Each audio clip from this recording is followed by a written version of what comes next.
선거관리위원회는 당초 직원 자녀 특혜 채용 의혹에 대해 국민권익위에 전수조사를 받겠다고 했었죠.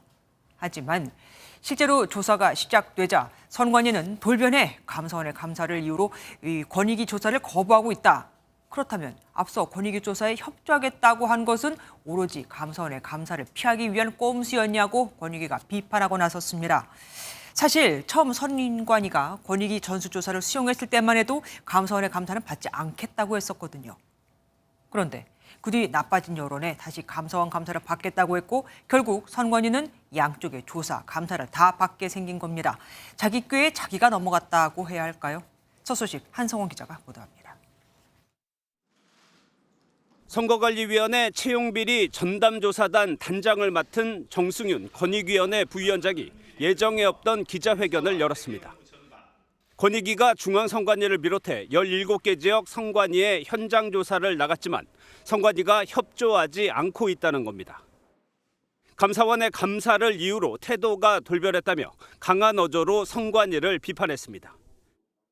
앞서 국민권익위원회의 조사에 협조하겠다고 한 것은 오로지 감사원의 감사를 회피하여 국민의 눈을 속이려는 얄팍한 꼼수였다는 것을 말합니까?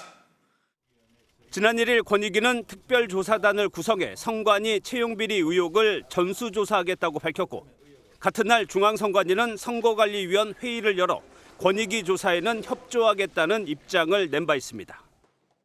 권익위는 또 선관위가 감사원 감사가 헌법 정신에 맞는지 따져보겠다는 권한쟁의 심판도 멈추라고 요구했습니다.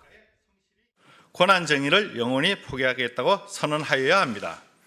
그렇게 하면 국민권익위원회는 선관위의 조사 거부에 대한 수용 여부를 검토해 보겠습니다.